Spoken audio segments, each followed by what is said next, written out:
दाधग्वदाप। दा धा, दा धा प्रथमा का बहुवचन है। घू लुप्त प्रथमांत है, अदाप एक एक है। प्रथमा का बहुवचन दा धा, विसर्ग आ जाएंगे जब आप पदच्छेद करोगे, और सूत्र में पद ये विसर्ग नहीं है। ये कैसे पता है? सूत्र में तो विसर्ग नहीं है, पदच्छेद करते हैं तो विसर्ग है। ये कैसे? बहुवचन में जैसे रामा रामो रामा बनता है, लता लती लता है, इस तरह से दा धा स रहेगा ना यहाँ। ससदसो रू, भो भगो गो, अपूर्व योशी, अपूर्व में कहा है तो ये अपूर्व में है। दीर्घा भी ऐसे ले लिया जाता है तो अवर्ण पूर्वक रू के रह को यकार हो जाता है। और लोपा साकल्य, साकल्याचार्य के मत में हल परे हो, हल परे हो तो अवर्ण पूर्वक वकार यकार का लोप हो जाता है, तो यहाँ लोप हो जाएगा इस यकार का। दारूप वाली और धारूप वाली धातुओं की घू संज्ञा होती है अदाप, दाप को छोड़कर। दाप 6 धातुएं हैं धातु पाठ में, ये 6 धातुएं हैं। दारूप वाली 6 धातुएं हैं और धारूप वाली 2 धातुएं हैं। जैसे डुदाएं दाने, सब याद होनी चाहिए किस किस गण में हैं। डुदाएं दाने ज्योत्यादि गण में है।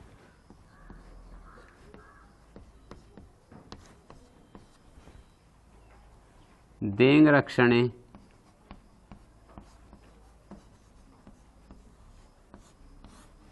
ये है भुआदिगण में।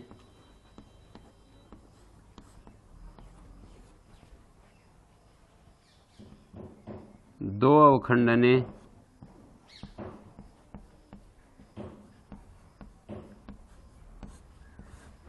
ये द्विवादी में है।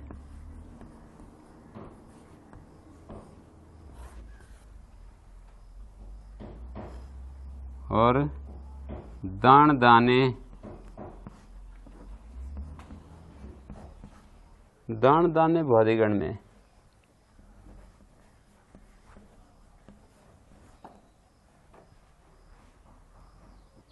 और देंग रक्षणे भी भुआदि है। 2 अवखंडने द्विवादी है। दैप शोधने भुआदि में है ये भी। और दाप लवने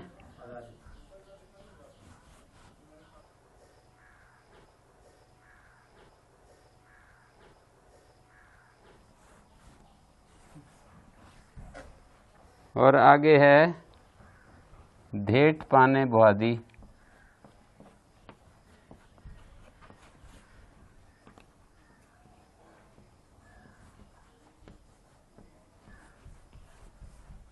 और दुधाएं धारण,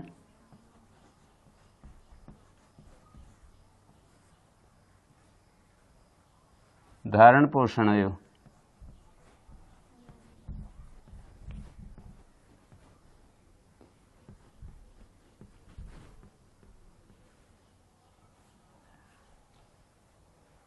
पोषणयो ये है जुहुत्यादि।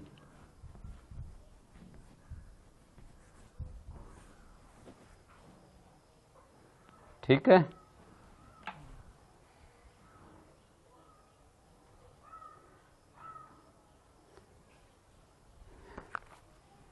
तो यहाँ पर ये वाली जो 2 धातुएं हैं इनको अदाप कह करके छुड़वाया है।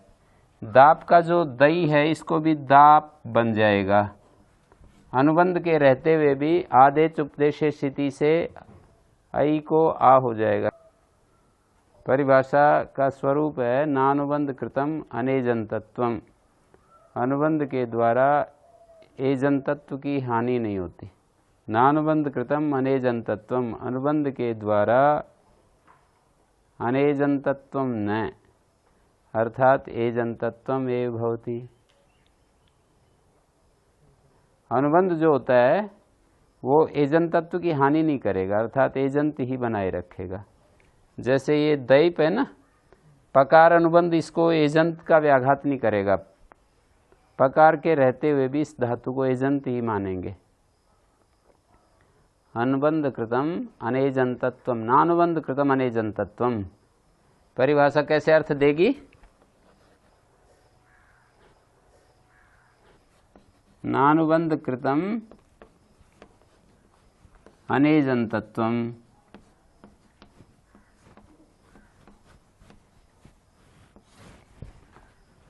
नानुबंध कृतम अनेजंतत्वम। अनेजंतत्वम न, ये शुरू में जो न है वो वहां जुड़ेगा जाकर के। अनुबंध कृतम अनेजंतत्वम न, अनुबंध के द्वारा अनेजंतत्व नहीं होता, अनुबंध के द्वारा अनेजंतत्व नहीं होता, क्या होता है? एजंतत्व ही होता है। ठीक है, तो ये दैप धातु अनुबंध पै के कारण से अनेजंत बन रही थी, एजंत इसके अंत में नहीं मिल रहा था पै के रहते, तो अनुबंध के द्वारा जो अनेजंतत्व बन रहा है वो नहीं होता, अर्थात एजंतत्व ही होता है। आ गया? ये पकार अनुबंध के द्वारा ये अनेजंत हो रही थी, तो बोले नहीं, अनुबंध जो है एजंतत्व को नष्ट नहीं करेगा।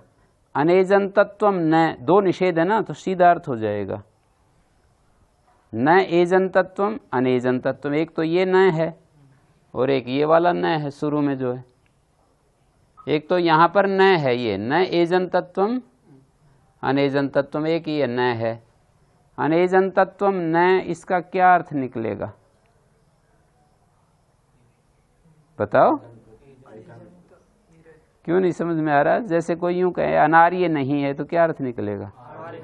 तो अनेजंतत्व नहीं है, तो ऐसे ही तो कह रहा हूं, ये व्यक्ति अनार्य नहीं है तो कहेंगे ना आर्य है, तो अनेजंतत्व नहीं होता, एजंतत्व होता है, तो अनुबंध के द्वारा अनेजंतत्व नहीं होता।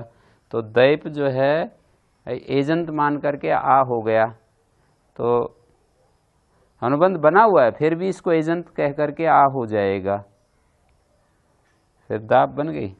तो दाप, दैप शोधने और दाप लवने, इन दोनों को दाप कहा है और इनका निषेध कर दिया। दाप की घू संज्ञा नहीं होती, अदाप कह करके दाप का निषेध कर दिया कि दाप की घू संज्ञा नहीं होती। किसकी होती है? दा धा, दा रूप वाली और धा रूप वाली धातुओं की घू संज्ञा होती है। तो दा रूप वाली ये चार धातुएं, डुदाएं का अनुबंध हटा करके क्या क्या रूप बचेगा?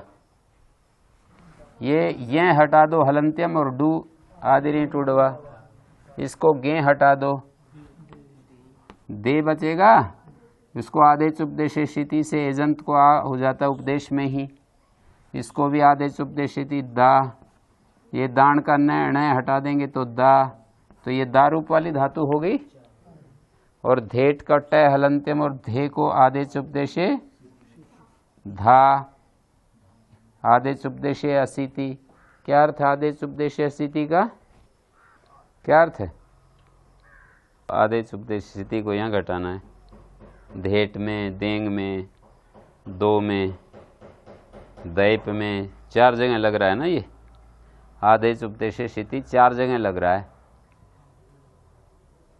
उपदेश में एजंत धातु को आकारादेश होता है, क्षिति तु न। मैंने जो अर्थ किया इसके अनुसार कौन सा प्रतिषेध हुआ? दो वाक्य बन गए ना। उपदेश में एजंत धातु को आकारादेश होता है, क्षिति तु न भवति, क्षित में नहीं होता है। तो यहाँ पर ये समझ लो कि ये जो उपदेश में एजंत धातु एच पड़ा है तो अर्थ बन गया एजंत धातु। ये कैसे बना? आदेश उपदेशे असिति। धातु कहाँ से ले लिया? उपदेश में प्रातिपदिक भी हो सकते हैं। यहाँ पर धातु की अनुवृत्ति भी ले सकते हैं ना। लिटि धातोर्नभ्यासस्य, लिटि धातोर्नभ्यासस्य 6-1 में ही है ना, तो उस धातु की अनुवृत्ति ला सकते हैं। एक ये भी उत्तर देते हैं कि उपदेश में तो धातु ही होती है, जो आप बोल रहे थे वो भी उत्तर देते हैं, प्रातिपदिक उपदेश में नहीं होते, प्रातिपदिकों का उपदेश नहीं होता, प्रातिपदिकों का तो उद्देश्य होता है। उपदेश और उद्देश्य 2 शब्द प्रयोग होते हैं। उद्देश्य नहीं, उद्देश्य। हाँ, तो उपदेश में तो एजंत धातु ही मिलेगी, प्रातिपदिक उपदेश में नहीं होते, वे उद्देश्य होते हैं, मतलब लक्षण से जो सिद्ध किए जाते हैं उसको उद्देश्य कहते हैं, और जिसको सीधा कथन किया जाता है उसको उपदेश कहते हैं। जैसे ये धातुपाठ में इनको सीधा उच्चारण किया है ना, देंग रक्षणे, दो खंडने, तो जिसको इस तरह से जिसका सीधा कथन किया जाता है वो तो उपदेश होता है। और किन्हीं गुणै संप्रापणम उद्देश्य, गुणों के द्वारा जिसको प्राप्त किया जाता है उसको उद्देश्य कहते हैं। प्रातिपदिकों का उपदेश नहीं होता, ये जब कह रहे हैं तो इसका मतलब सभी प्रातिपदिकों को यौगिक देख रहे हैं। उपदेश का अर्थ यहाँ पर प्रातिपदिकों को उद्देश्य के रूप में देख रहे हैं, उपदेश नहीं देख रहे, इसका मतलब सभी प्रातिपदिकों को यौगिक ही देख रहे हैं। जो व्यक्ति ऐसा बोल रहा है उसका अभिप्राय हमें अंदर से जानना पड़ेगा कि वो प्रातिपदिकों को यौगिक ही देख रहा है। यौगिक का मतलब है प्रकृति प्रत्यय से बनाए गया। साक्षात जो कथन होता है ना पाणिनि के कंठ से जो उच्चरित है, प्रथम उच्चरित जो शब्द है उसको उपदेश कहते हैं। प्रातिपदिक प्रथमोच्चरित नहीं होते, धातु प्रत्यय ये तो प्रथमोच्चरित होते हैं। ठीक है, आचार्य ने अपने कंठ से जो शब्द बोले पहली बार उसको उपदेश कहते हैं। इसलिए उपदेश को भाव साधन मानेंगे ना, तो आद्योच्चारणम उपदेशा, ये उपदेश की व्याख्या है। आद्योच्चारणम उपदेश, उपदेश का मतलब आद्योच्चारण, प्रथमोच्चारण।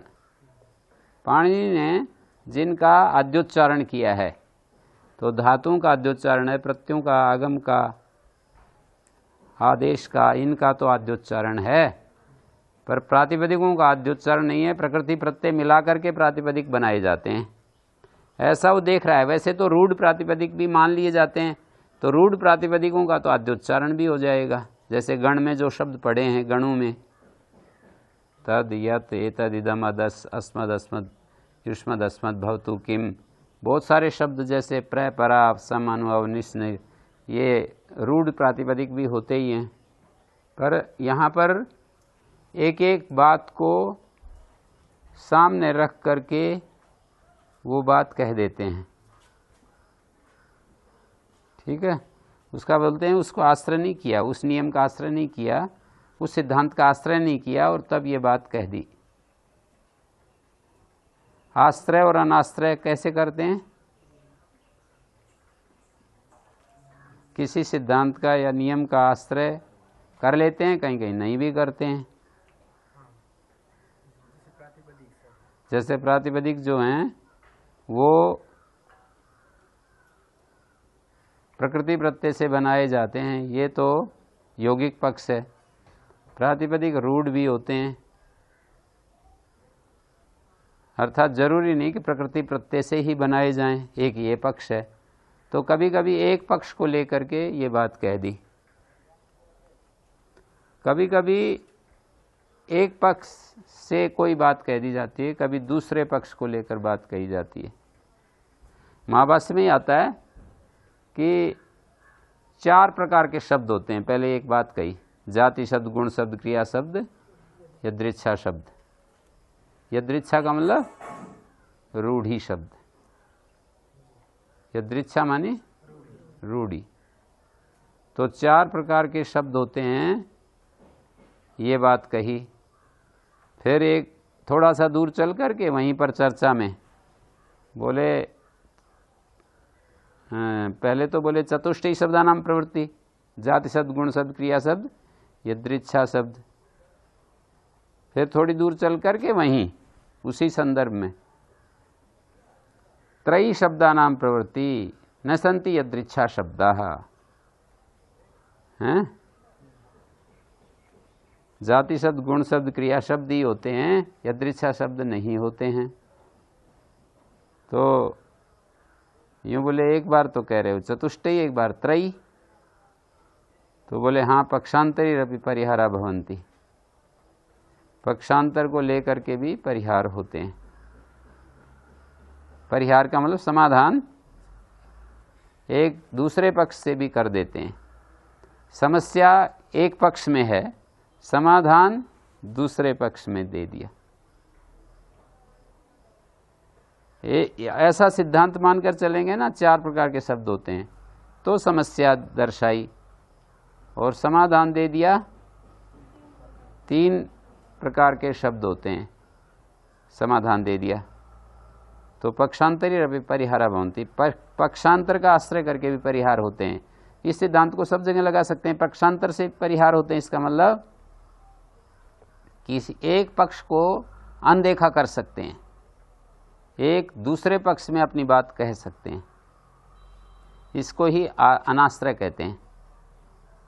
आश्रय अनाश्रय बहुत चलता है, आगे जैसे आप लोग पढ़ोगे कि इस सिद्धांत का अनाश्रय करके ये बात कह रहे हैं, इस सिद्धांत का यहाँ पर आश्रय लेते हुए ये बात कह रहे हैं। एक सिद्धांत का आश्रय लेकर के कोई बात कह देते हैं, फिर दूसरे सिद्धांत का आश्रय लेकर दूसरी बात कह देते हैं। पक्षांतर से भी परिहार होते हैं। आश्रय अनाश्रय समझ रहे हैं? एक सिद्धांत का सहारा लेकर के कोई बात कह दी। 4 प्रकार के शब्द होते हैं, ये एक सिद्धांत है, इसका आश्रय लेकर के एक बात कही, कोई समस्या रखी। 3 प्रकार के शब्द होते हैं, इसका आश्रय लेकर दूसरी बात कही, समाधान किया। तो मैं भी यही बोल रहा हूँ यहाँ पर कि जब व्यक्ति ये कहता है कि प्रातिपदिकों का उपदेश नहीं होता, तो क्या पक्ष ले रहा है वो? रूढ़ि शब्द नहीं होते, प्रातिपदिकों का उद्देश्य होता है, उपदेश नहीं होता। धातुओं का तो उपदेश होता है, प्रातिपदिकों का उपदेश नहीं होता। प्रातिपदिक आद्योच्चरित नहीं है, प्रातिपदिक आचार्य के कंठ से उच्चरित नहीं है। धातु प्रत्यय से प्रातिपदिक बने और उन बने हुए शब्दों का पुनः आचार्य ने भी उच्चारण यदि किया है, जैसे गर्गादिभ्यो यं, अब गर्ग शब्द से यं कहा है, नडादिभ्य फक, नड शब्द से फक कहा है, तो गर्ग और नड आदि जो शब्द उच्चरित किए हैं वो भी योगी किए हैं, प्रथमोच्चरित नहीं है। जब कोई व्यक्ति ये कह रहा है कि प्रातिपदिकों का उद्देश्य होता है, उपदेश नहीं होता, ऐसा जो बोल रहा है वो व्यक्ति ये मानकर बोल रहा है कि प्रातिपदिक उद्दिष्ट हैं, उपदिष्ट नहीं। प्रातिपदिक भी उपदिष्ट होते हैं, ये जब मानेंगे तब कह देंगे कि गणपाठ भी उपदेश है। प्रातिपदिकों का पहले भी प्रयोग होता, पाणिनि के पहले भी, पाणिनि से पहले भी उन शब्दों का प्रयोग हो रहा था। पाणिनि ने उनका अनुवाद मात्र पुनः कथन मात्र कर दिया अपने शास्त्र में। संकीर्ण उपदेश उद्देश्य, ऐसे भाष्यकार भी कहते ही हैं कि ये उपदेश और उद्देश्य शब्द संकीर्ण है। ऐसे चर्चा करते हैं कि ये उपदेश और उद्देश्य जो शब्द है ना, संकीर्ण है, मानी मिले जुले हैं। कहीं उपदेश भी उद्देश्य बन जाता है, कहीं उद्देश्य भी उपदेश बन जाता है। ऐसे चर्चा की है उपदेश जन्नासिक सूत्र के महाभाष्य में, हैं? उपदेश को तो ऐसे बताया कि साक्षात जैसे बता दिया कि भाई ये ऐसा है, ये तो उपदेश हो गया।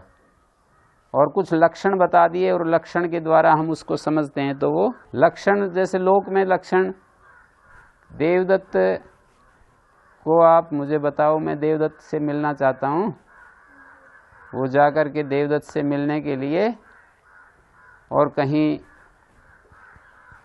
मतलब रेलवे स्टेशन पर या एयरपोर्ट पर या किसी गांव में नगर में देवदत्त बसता था, उससे मिलने के लिए गया तो बोले कि ऐसे ऐसे उसकी लंबी नाक है, चौड़ा माथा है, वृत्त बाहु है, व्यूढ़ो रस्क है, ऐसे मान लीजिए उसने कुछ लक्षण बताए, ये ऐसा ऐसा है, ये सारे लक्षण बता रहा है ना। अभी मैं सामने नहीं है ना, वो सामने नहीं है और लक्षण बता रहा है कि ऐसे ऐसा देवदत्त है, उससे जाकर मिल लेना। लक्षण दो प्रकार के होते हैं, एक स्वरूप लक्षण, एक तटस्थ लक्षण। जैसे धृति क्षमा दमोस्तेयम, ये स्वरूप लक्षण है, जिससे हमारा लोक परलोक सुधरता है, उसको धर्म कहते हैं, ये तटस्थ लक्षण है।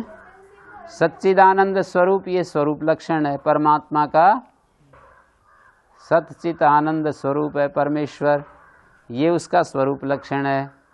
परमेश्वर वो है जो संसार को बनाता है, पालन करता है, मिटाता है। जैसे ये गाय है, किसी ने बताया कि ये गाय है, ये उपदिष्टा यम गौ, ये गाय उपदिष्ट होगी, वो समझ लेता है कि इसको गाय कहते हैं, ठीक है। तो इसको उपदेश बताया वहाँ पर। और उद्देश्य, जैसे कि किसी ने कहा कि मैं देवदत्त से, और उसके लक्षण बताए, और वो जा करके इन लक्षणों से युक्त कोई व्यक्ति को पकड़ता है और देवदत्त समझता है। उपदेश और उद्देश्य की बात चल रही थी हमारी, कि उपदेश का मतलब क्या है, साक्षात संकीर्तनम उपदेशा गुणई प्रापणम। हर लक्षण का भी लक्षण होता है ना, जैसे उपदेश का क्या लक्षण, तो साक्षात संकीर्तनम उपदेशा, ये लक्षण हो गया। लक्षण असाधारण धर्म होता है। लक्षण वो होता है जिसको कहने के बाद ना अतिव्याप्ति हो, ना अव्याप्ति हो, ना असंभव हो, उसको लक्षण कहते हैं। जैसे किसी ने कहा कि उपदेश किसे कहते हैं, तो इसका कुछ लक्षण करना पड़ेगा ना, परिभाषा करनी पड़ेगी, लक्षण करना पड़ेगा। तो साक्षात संकीर्तनम उपदेशा, ये लक्षण कर दिया। संकीर्तन माने कहना, साक्षात कथन करना। जैसे किसी ने गाय को ऐसे पकड़ करके बच्चे को समझा दिया कि ये गाय, तो ये साक्षात संकीर्तन तो है, साक्षात कथन है ना। छोटे बच्चों को नहीं बताते हैं ये वृक्ष है, ये गाय है, ये मकान है, ये चांद है, ये सूरज है, ऐसे बताते हैं ना। तो उपदेश करते हैं बच्चे को, साक्षात कथन करते हैं, साक्षात संकीर्तन होता है। फिर व्याख्या करके बताते हैं, जैसे ईश्वर को तो ऐसे साक्षात संकीर्तन करा नहीं सकते ना, तो उसको फिर जो संसार को बनाता है, संसार को पालन करता है, रक्षा करता है, ये व्याकरण की भाषा में इसको उपदेश ना कहकर उद्देश्य कहेंगे, ठीक है। गुणई प्रापणम, गुणों के द्वारा उस वस्तु को प्राप्त करा रहे हैं, गुणों के द्वारा प्राप्त करा रहे हैं ना। ये गुण माने जाएंगे क्या, कि जो संसार का पालन करता है, रक्षा करता है। दृश्य पदार्थ को तो आपने साक्षात कह दिया कि ये पेड़ है, ये नाक है, ये माथा है, ये हाथ है, ऐसे कह दिया। पर जो अदृश्य चीज है, जैसे हवा तो अदृश्य है, पर जो हमारी त्वचा को स्पर्श कर रही है उसको वायु कहते हैं। तो ये भी एक प्रकार का उपदेश ही है। वायु को साक्षात कथन कर रहे हैं ना, जो हमारी त्वचा से छू रही है ना, ठंडा गर्म महसूस हो रहा है, ये उपदेश ही है। गुणों के द्वारा जो संप्रापण है वो उद्देश्य। यहां पर ये बात कही। अब इसका व्यभिचार भी उसने दिखाया कि ये तो कभी कभी ऐसा भी होता है कि गुणों के द्वारा संप्रापण को उद्देश्य कहते हैं, और साक्षात संकीर्तन नहीं, साक्षात संकीर्तन उपदेश होता ही है, पर साक्षात संकीर्तन भी उद्दिष्ट हो जाता है। जैसे वो उदाहरण दिया गाय का कि ये गाय है, बोले ठीक है समझ गया, उद्दिष्टों में गौ, मेरे को गाय का पता चल गया, तो वहाँ उपदिष्टों में गो की बजाय उद्दिष्टों में गो भी कह देते हैं। तो इस तरह से ये पता नहीं चल रहा कि ये उपदेश और उद्देश्य क्या है। तो आखिरी में कहते हैं अच्छा तो फिर ऐसे समझ लो कि जो आद्योच्चारण है, आचार्य के मुख से जो प्रथम बार उच्चरित हुआ वो उपदेश है। एक जगह ये भी बात आई कि जो कलादि दोषों से रहित करने के लिए सब शब्दों का कथन करना चाहिए, सारे शब्द बताने चाहिए दोष मुक्त अवस्था में। दोष होते हैं ये, कल वर्णोच्चारण में एक श्लोक आता है क्या, ग्रस्तम निरस्तम अवलंबितम अविकम्पितम निरहतम अम्बुकृतम धमातम अथो विकम्पितम। वो कलादि दोष जो है ना, उनसे रहित करने के लिए सभी शब्दों का उपदेश करना चाहिए। तो बोले कि उपदेश तो कर ही रखा है, धात्वा शुद्धा पठ्यन्ते प्रत्यापि शुद्धा पठ्यन्ते आगमापि शुद्धा पठ्यन्ते विकारापि शुद्धा पठ्यन्ते। मतलब आचार्य ने अपने मुख से जो उच्चरित किए शुद्ध ही तो पढ़े, धातव शुद्धा पठ्यन्ते, प्रत्यय शुद्धा पठ्यन्ते, आगमा शुद्धा पठ्यन्ते, विकारा शुद्धा पठ्यन्ते। कहते हैं जो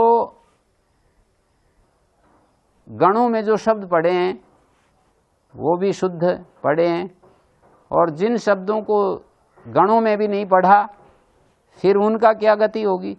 बोले तेषाम अपि स्वर वर्णानुपूर्वी ज्ञानार्थ उपदेशा कर्तव्य, उनका भी प्रकृति प्रत्यय विभाग ज्ञान के लिए पूर्वक उपदेश करना चाहिए। तेषाम अपि स्वर वर्णानुपूर्वी ज्ञानार्थ उपदेशः कर्तव्य, उनको भी स्वर वर्णानुपूर्वी ज्ञान के लिए उपदेश करना चाहिए। स्वर ज्ञान के लिए उदात्तनदात स्वरित स्वर होते हैं, वर्ण ज्ञान के लिए अनुपूर्वी ज्ञान के लिए जैसे सस शश इति माभूत, सकल शकल इति माभूत, पलाश पलाश इति माभूत, मंचक मंजक इति माभूत। दा दा ग्वदाप, दारूप वाली और धारूप वाली जो धातुएं हैं उनको क्या कहते हैं, और दारूप वाली दो धातुओं को घू नहीं कहते। कौन कौन सी,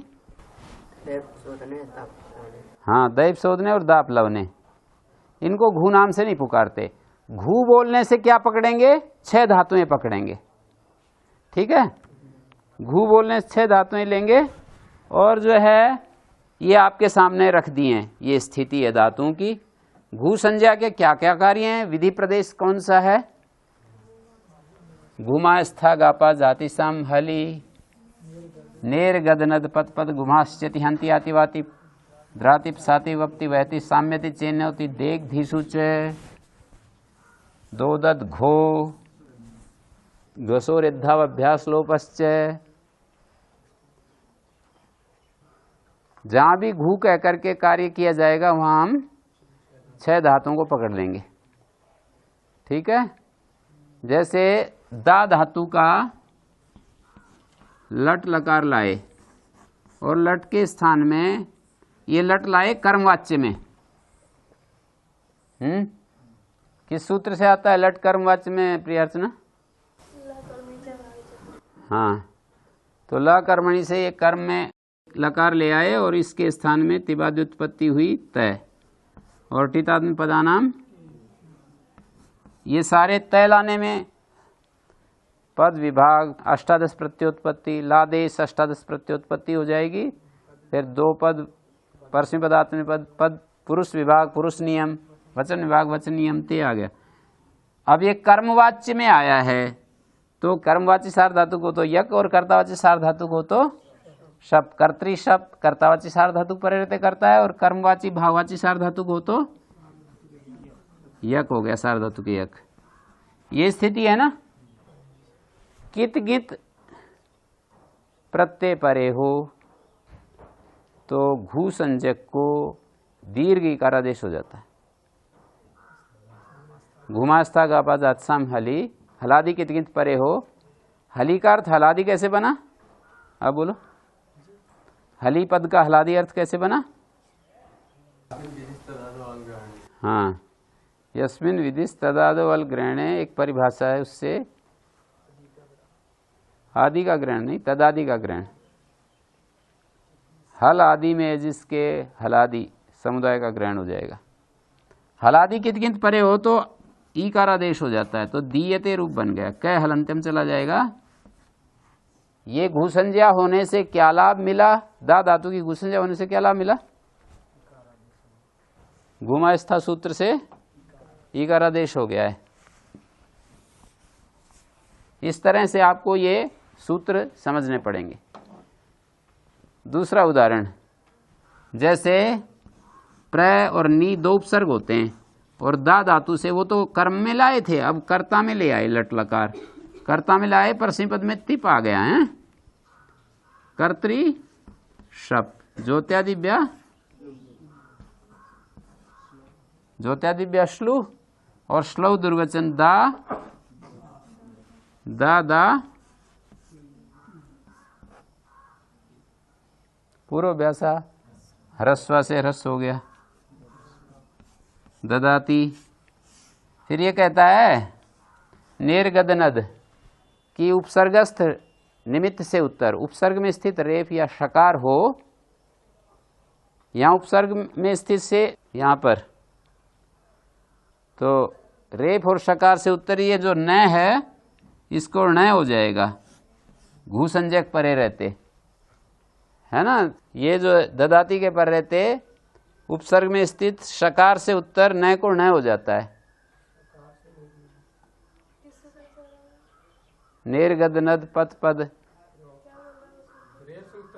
रेफ और शकार से उत्तर न को न हो जाता है, घू संज्ञक धातु परे हो। गद नद पत पद घू मा शति हंति याति वाति साति वपति वहति साम्यति चिन्हौति देख धी, इनके परे रहते। हाँ भाई, हो जाएगा। इस नए को नए प्राणी ददाती बन जाएगा। हाँ, तो ऐसे बोलो कि र या श एक हो, इनमें से कोई, या तो र हो या श हो। तो ये घू संज्ञा का दूसरा प्रयोजन हो गया। तीसरा प्रयोजन, प्राणी ददाती, ये सूत्र जो है जहां भी घू संज्ञा होगी वहां पर अपना काम करेगा, न के नकार को नकार कर देगा। और दीयते धीयते, जैसे ये सारी धातुओं में ही हम कर सकते हैं, प्राणी ददाती, प्राणी दयते, प्राणी दाता, क्या कह रहे हो, प्राणी दीयते भी हो जाएगा, प्राणी द्यति भी हो जाएगा, हैं, प्राणी दयते हो जाएगा। ये अलग अलग रूप कैसे बन रहे हैं पता चल रहा है? ये जो गण मैंने लिखवाए ना, लिख लिया आप लोगों ने? तो जैसे देंग रक्षणे धातु है, तो देंग रक्षणे का दयते रूप बनेगा ना, कर्तरी शप विकरण होगा। तो शप विकरण के परे रहते एचो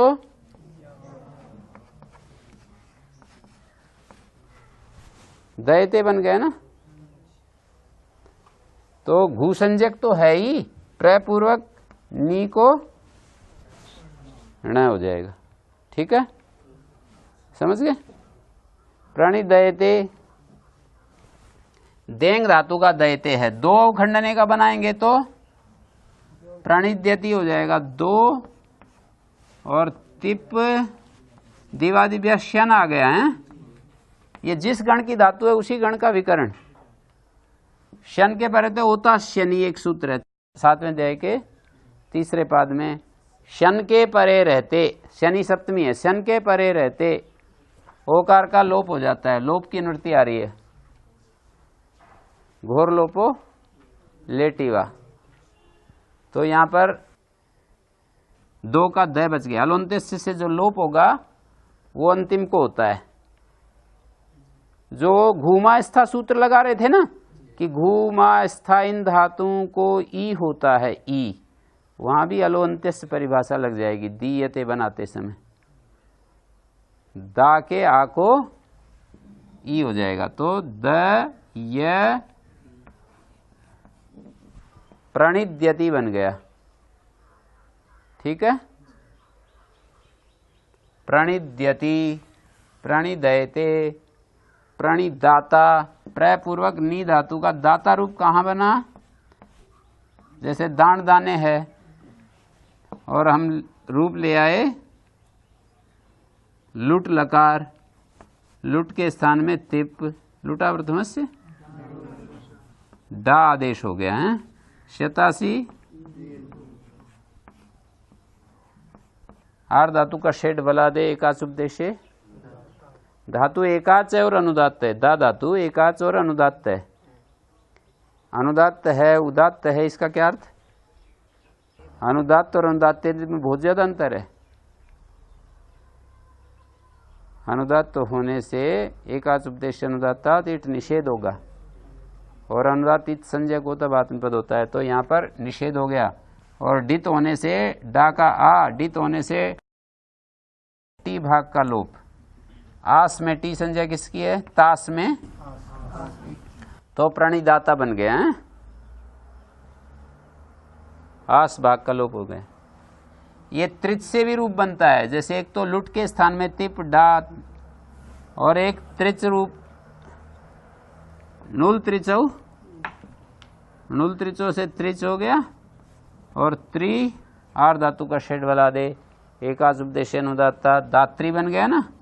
इससे स्वाद्युत्पत्ति अनंग आदेश ऋदुसनस पुरुदंसो ने सामच गिच से ये अनंग री के स्थान में बैठेगा और ग और अ लोप हो जाएंगे। दातन सु और इसको नकारांतंग की उपदा को दीर्घ सु का अलग्या दिलोप न का नलोवा प्रातिपदिकांत है। इस तरह भी ये दाता बनता है।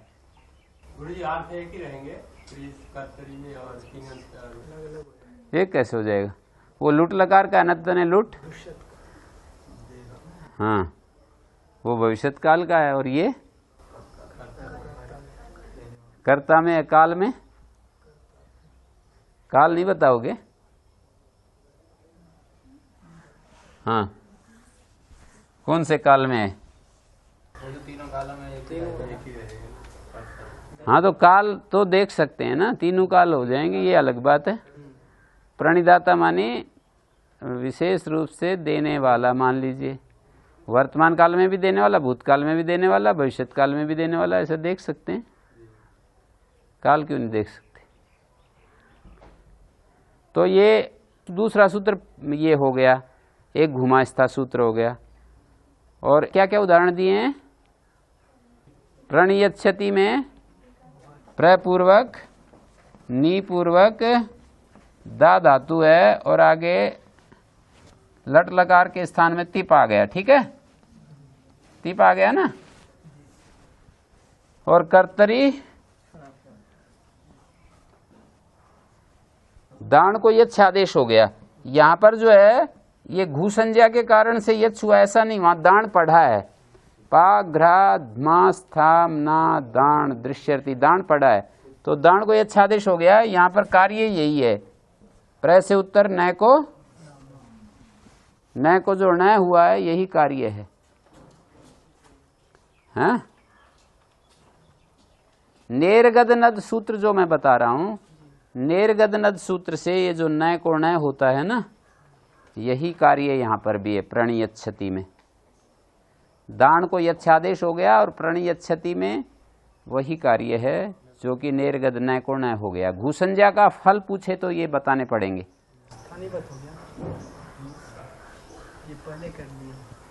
ये तो दान ही है ना। उस सूत्र में नेर गद नद पत पद घू मास यति हंति याति, घू संज्ञक है ना। तो इन्होंने पूछा कि ये घू संज्ञक कैसे है। यच्छ धातु स्थानीय बदादेश, सुन लो, दाण के स्थान में आया है ना, दाण के स्थान में यच्छ आया है तो स्थानीय भाव से दाणी माना जाएगा, और दाण की घुसंज्ञा है, दाण की घुसंज्ञा है, इसलिए घुसंज्ञक के परे रहते न को न हो गया, नेरगद नद। घुसंज्ञा होती है ना दाण की, उसके स्थान में जो आदेश होगा वो भी घुसंज्ञक होगा। ठीक है। एक है दो दद घो, दा धातु हो घू संज्ञक, उसको दद आदेश हो जाता है।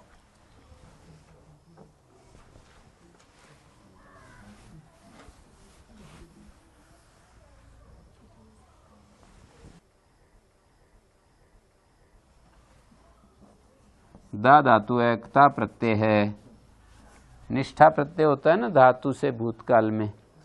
दो दद घो, दा धातु को दद आदेश हो जाता है। कहाँ होता है ये दद आदेश? घुसंज्ञक दा धातु को दद आदेश होता है, तकारादि कित परे रहते दा को दद आदेश होता है, और खरीचे से द को खरीचे से तय हो गया तो दत्त है दत्तवान। ये घुसंज्ञा का लाभ मिल गया हमारे को। इसकी घुसंज्ञा है ना दा की, घुसंज्ञा होने से दा को दद आदेश हो गया, दो दद घो। हम घुसंज्ञा के प्रयोजन पढ़ रहे हैं कि घुसंज्ञा का लाभ कहाँ कहाँ मिलेगा। दो दद घोबे में मिल गया, देती सेती में मिल गया, और कहाँ मिलेगा? घसोरेद्धव अभ्यास लोपश्च।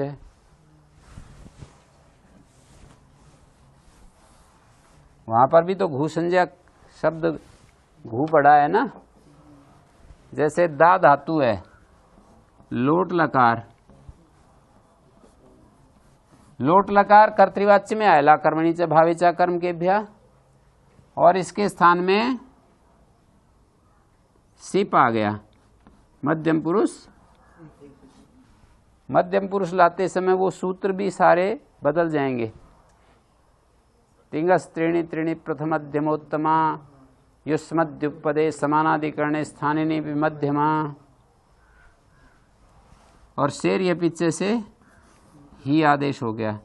कर्तृ शप, शप को हो गया श्लू। ज्योत्यादिभ्या, ज्योत्यादिगण की धातु से उत्तर श्लू हो जाता है। फिर श्लऊ, श्लू के परे रहते दा धातु को दुर्वचन हो जाता है।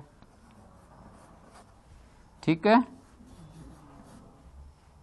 तो वो कहता है घ्वसोरेद्धव अभ्यास लोपश्च। घ्वसो घुसंज्ञक धातु, घ्वसो हो, घुसंज्ञक धातु और अस धातु को एकारादेश हो जाता है।